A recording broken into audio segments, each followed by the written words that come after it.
नमस्कार दोस्तों। आज मैं बात करने वाला हूँ जो भी राजस्थान में भर्तियाँ निकालता है, राजस्थान सरकार हो, चाहे वो अशोक गहलोत हो, चाहे वो शिक्षा मंत्री जी हो, उन सभी को एक खुला चैलेंज देना चाहता हूँ मैं। खुला चैलेंज क्या, उसको एक चेतावनी, वार्निंग, कुछ भी समझे वो, ठीक है। उनको ये कहना चाहता हूँ कि अगर आपने अब की बार अगर भर्तियों को आके खिसकाया, भर्तियों को 1 साल या 2 साल के अंदर, 1 साल के अंदर कंप्लीट नहीं करवाया तो आपको खुली चेतावनी है ये, ठीक है। आप लोगों को क्या लगता है कि हम लोग, आप लोग जो बोलो कि हम चले जाएंगे, करते चले जाएंगे, हम बोलेंगे नहीं, जनता बोलती नहीं है, और जो सरकार कहती है वो सरकार के कहने पर वो जो करना चाहती है वो करते रहती है, ठीक है। आपकी बहुत बड़ी ये भूल है, क्योंकि आप लोगों को क्या लगता है कि पहले आपने पटवारी की डेट घोषित की, पहले आपने फॉर्म भरा है पटवारी के 2020 में, जनवरी में, ठीक है। आपने पुलिस के भी उसी समय भरवाए थे, फिर आपने पुलिस के तो एग्ज़ाम करवा दिया नवंबर में, कोई बात नहीं, करवा दिया, अच्छी बात थी, बच्चों को रोज़गार मिला, अच्छी बात थी। पटवारी के फॉर्म भरवाए आपने, ठीक है। नवंबर दिसंबर तक केस ज़्यादा थे तो भी आपने पुलिस के एग्ज़ाम करवाई, हम आपके निर्णय को सराहते हैं, आपके निर्णय को स्वीकार करते हैं। लेकिन आपने जब पटवारी का एग्ज़ाम 28 फरवरी को घोषित किया, ठीक है, डेट घोषित की उसकी, फिर आपने जनवरी में कर दी, तो अच्छी बात है कि आपने जनवरी में कर दी, तो आपको जनवरी में एग्ज़ाम करवाना चाहिए। आपने जनवरी में एग्ज़ाम नहीं करवाया, ठीक है। ये क्यों नहीं करवाया, इसका जवाब आपको देना होगा, क्यों नहीं करवाया, ठीक है।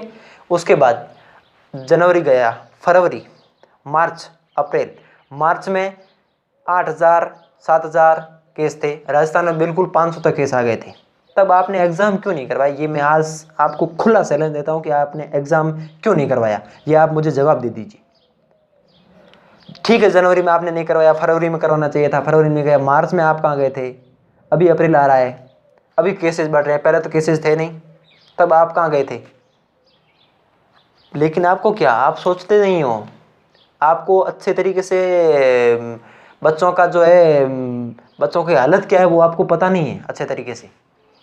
और आपको पता तब चलेगी जब आप लोग हमारे पास आओगे भीख में वोट मांगने के लिए, तब आप लोगों को खुला चैलेंज देंगे कि हम आपको वोट नहीं देंगे, जो आपको करना है वो कर लीजिए, ठीक है। वो तो वोट की बात, तो वोट के समय। अब अगर आपने एग्ज़ाम, रीट का एग्ज़ाम आपने डेट घोषित की है 20 जनवरी को, अगर आपने 20 जनवरी को ये एग्ज़ाम नहीं करवाया तो आपकी जो से सड़कें हैं, आप घूम रहे हो जिस पर, आपको जिस सड़क से टैक्स मिल रहा है, आपको जिस सड़क से आपकी जो गुजारा चल रहा है, आपके घर का गुजारा चल रहा है जिस टैक्स से, वो टैक्स आपका बंद हो जाएगा, क्योंकि सड़कों पर युवा होंगे। और जब युवा सड़क पर आते हैं तो मुझे लगता है कि राजनीतिक नेता, जो भी सरकारें होती है उसी क्षेत्र की, और उसी क्षेत्र में जब युवा आता है सड़कों पर, तो उसी क्षेत्र की सरकारें सड़कों पर भीख मांगने के लायक रह जाती है। मतलब आप लोगों को बच्चों की जो है क्या दुर्दशा हो रही है वो आपको पता नहीं है। बच्चे 2018 से तैयारी करने लगे हैं, 17 में भर्ती आपने निकाली, 18 में तैयारी करी, ठीक है। 19 में कांग्रेस सरकार आई तो बच्चों को कुछ अंदेशा मिला कि अभी कुछ जो है अशोक गहलोत जी हमारे लिए कुछ करेंगे, लेकिन अशोक गहलोत तो वसुंधरा के ही ऊपर बांधने वाले हैं। मतलब वो कहाँ पीछे रहने वाले हैं? अगर वसुंधरा नहीं निकाली तो हम भी नहीं निकालेंगे, हमारा क्या जाता है। लेकिन तुम लोगों को ये पता नहीं चलता कि बच्चे आत्महत्या को मजबूर हो रहे हैं, क्योंकि उन्होंने 2018 में तैयारी की, 2019 में तैयारी की, 2020 में तैयारी की, 2021 में तैयारी कर रहे हैं। 4 हो गए हैं, 4 साल होते हैं वर्ष। उनमें किसान का बेटा अगर शहर में रह रहा है तो उसका महीने का खर्चा आएगा कम से कम, अगर बात करें आप लोगों के बच्चों के, तो कम से कम तो लाख रुपए खर्चा आता महीने का। लेकिन किसान के बच्चे की अगर हम कम से कम बात करें, किराया हिराया निकाल के सभी के, तो कम से कम 3-4 हज़ार रुपये उसके महीने का खर्चा आता है, ठीक है। लेकिन वो खर्चा किसान कहाँ से पूरा करेगा? आपको पता होना चाहिए कि 4 साल हो गए, 4 साल में कितने वर्ष होते हैं, कितने महीने होते हैं, सॉरी कितने महीने होते हैं? 60 महीने होते हैं 4 साल में, ठीक है, 60 महीने। और 60 महीने का गुणा कीजिए आप 4,000 से, कितने रुपए आते हैं आपको पता नहीं है। आप लोगों को पता नहीं होगा, आप लोगों को तो मेरे हिसाब से लगता है गुणा करना भी नहीं आएगा कि कितने पैसे होते हैं। लेकिन आपके जो सलाहकार रखे हुए हैं, आपके जो पास में जो भी रखे हुए हैं आपको सलाह देने के लिए कि किस प्रकार से आपको बोलना है, उसको पूछ लीजिए कि कितने रुपए होते हैं। वो रुपए कहाँ आपने दिए थे, खाते में डलवाए थे क्या? वो आप लोगों को पता नहीं है। क्या मतलब बच्चों पर बीत रही वो आप लोगों को पता नहीं। अभी बच्चे ने, ठीक है आपने पटवारी के एग्ज़ाम की डेट खिसका दी, तो मान लिया खिसका दिया, आपका कोई भी रीज़न होगा, ठीक है, आपके कोई पड़ोसियों का विवाह होगा, आपने डेट खिसका दी डेट, आपके कोई भी बच्चे का विवाह होगा, आपने सोचा कि अभी विवाह में थोड़े बिजी हैं तो बाद में एग्ज़ाम करवाएंगे, ठीक है मान लिया आपने करवा दिया, आगे खिसका दी डेट। लेकिन आप लोगों ने एग्ज़ाम 2 करवाने की बात कहाँ से आई है? पटवारी के एग्ज़ाम पहले एक था, एक एग्ज़ाम होगा, अब एग्ज़ाम बोल रहे हो कि 2 एग्ज़ाम होंगे। ये आप लोगों को मतलब किसने ये सलाह दी? आपके सलाहकार ने कहा कि एग्ज़ाम 2 करवा दीजिए और फिर इसको रीओपन करवा दीजिए फॉर्म, और फिर इसमें EWS का जो है उदाहरण लेके इनको रीओपन फॉर्म करवा दीजिए। फिर बोलेंगे कि रीओपन करवाने के बाद अभी तक रीओपन नहीं हुए हैं फॉर्म रीट के और पटवारी के, अभी जून में रीओपन होंगे मुझे लगता है, रीट के पटवारी दोनों के। फिर उनको क्या है कि जो नए बच्चे हैं उनको टाइम देना पड़ेगा, और नए बच्चों को टाइम देंगे तो फिर उनको टाइम देना पड़ेगा, तो फिर कुछ समय तो लगेगा। मतलब उनका ये एकदम प्लान फिक्स है कि 21 में तो एग्ज़ाम ये करवाने वाले हैं नहीं कुत्ते, ठीक है, 21 में एग्ज़ाम ये करवाने वाले हैं नहीं। अगर 21 में एग्ज़ाम नहीं हुआ तो सालों कटोरा लिए हाथ में और भीख मांगते नहीं फिरोगे, तो ये 2021 ही है और 2022 ही है, ठीक है। ठीक है मान लिया आपके पास पुलिस फोर्स है, आपके पास और भी फोर्स है, वो उस हिसाब से आप युवाओं को पीट कर सड़कों से भगा दोगे। लेकिन 2023 में जब चुनाव आएगा ना, तब युवाओं की जो है बात सुननी पड़ेगी आपको, और तब युवा आपकी नहीं सुनेगी, और आप लोगों का क्या असर होगा ये आप जानते हो, ठीक है, ये आप लोग जानते हो। और आप क्या करते हो कि एग्ज़ाम जो नोटिफिकेशन जारी कर देते हो और उसके बाद आप लोग एग्ज़ाम की डेट फिक्स कर देते हो, फिर डेट खिसकाते जाते हो। मैं रीट की बात कर लेता हूँ। 2020 में आपने 2 अगस्त को जारी की थी रीट की डेट, हालांकि फॉर्म भरवाए नहीं थे, लेकिन डेट जारी की थी रीट की 2 अगस्त को, ठीक है, नहीं करवाया आपने, कोरोना आ गया था।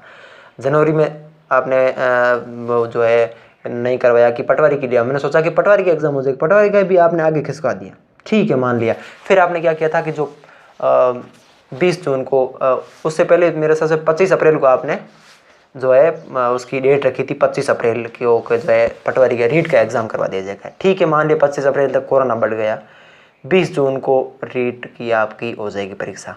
तो उससे पहले अगर आप बोल रहे हो कि रीओपन फॉर्म करवाएंगे, तो मुझे लगता है ये लोग 20 जून को एग्ज़ाम नहीं करवाने वाले, क्योंकि रीओपन फॉर्म करवाएंगे तो फिर अभी तक मई आ गया है, रीओपन फॉर्म उन्होंने फॉर्म वापस भरवाया नहीं है। अगर ये फॉर्म भरवाएंगे फिर कुछ नए बच्चों को ये टाइम देंगे, उनको पता है, वो हमारा प्लान है कि टाइम देने के बाद वो है एग्ज़ाम नहीं करवाएंगे। आप लोगों को बड़ी भूल हो गई है, ठीक है, आप लोग भूल गए हो कि अभी युवा शिक्षित हो रहा है। पहले लोगों को डफोड़ बनाया जाता था अशोक गहलोत द्वारा, वसुंधरा द्वारा, कि ये कर लो और हम आपके लिए बड़ी बड़ी भर्तियां निकालेंगे, हम आपको कर्जा माफ़ी कर देंगे। सारों ने 1 रुपया किसी को नहीं दिया और साले आप खा खा कर बड़े हो गए हैं, ठीक है। हाँ मैं मानता हूँ कि सरकार ने भर्तियां निकाली, तो उन भर्तियों को पूरा क्यों नहीं करवाते। मैं मानता हूँ कि यूपी की जनसंख्या बड़ी है, उसकी भर्ती भी बड़ी निकाल दी, लेकिन भर्ती वो 1 साल में कंप्लीट करवाते हैं। आप 5,000 की भर्ती निकाल लेते हो, वो भी 2 साल 3 साल लगा देते हो। शर्म आनी चाहिए आप लोगों को।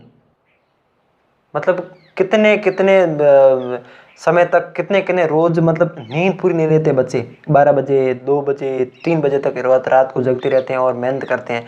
लेकिन मेहनत, हाँ पता है हमको कि मेहनत करने वाले सफल होते हैं, लेकिन सफल किस में हुए, सफल हुए किस में? अगर आप भर्ती भी नहीं निकाले तो फिर सफल क्या खाक होंगे? अगर आप एग्जाम भी नहीं लेते हो तो सफल किस में होंगे? आप बोलोगे मेहनत करने वाले सफल होते हैं, मेहनत करने वाले कहाँ पर जाएं? मेहनत करने वाले कोई कम टे पर चले जाए तो पता नहीं, लेकिन आप लोगों को कुछ पता नहीं। लेकिन अब ये जो हो गया वो हो गया। अब आप लोगों को क्या होने वाला है, अगर 20 जून का एग्जाम नहीं करवाया तो फिर क्या होने वाला है ये आप लोगों को पता चल जाएगा। जो भी वीडियो देख रहा है वो शेयर कीजिए, क्योंकि आपकी बात है, मेरी बात है, सभी की बात है। और अगर अशोक गहलोत के पास ये बात नहीं गई तो वो कुछ नहीं करेगा। प्लीज़ मैं आपसे हाथ जोड़ के विनती करता हूँ, अगर आपकी भी कोई एग्ज़ाम नहीं है तो भी आप इस वीडियो को शेयर ज़रूर कीजिए, क्योंकि ये भविष्य की बात है हमारे। अगर बच्चे ऐसे ही पढ़ते रहे, ऐसे ही किसानों के पैसे बर्बाद होते रहे, तो फिर किसान वापस कहाँ से पैसे लाएंगे, और बच्चों के ऊपर इतना कर्ज बढ़ जाएगा कि वो फिर उसको जो क्या है कि वो डिप्रेशन में चले जाकर वो आत्महत्या भी कर सकते हैं। तो ये राजस्थान जैसा अनुशासनहीन राज्य मैंने कहीं पर नहीं देखा है। राजस्थान जैसे मतलब अनुशासनहीन कोई डिसिप्लिन नहीं है सरकार का, कोई कुछ नहीं है। 2016 में एसआई की भर्ती निकाली, 2020 में कंप्लीट करवाई, 21 में, 20 में भी नहीं, 21 में कंप्लीट कराई। शर्म आनी चाहिए आप लोगों को। 5-5 साल एक भर्ती को लेते हो, कुछ तो सोचो।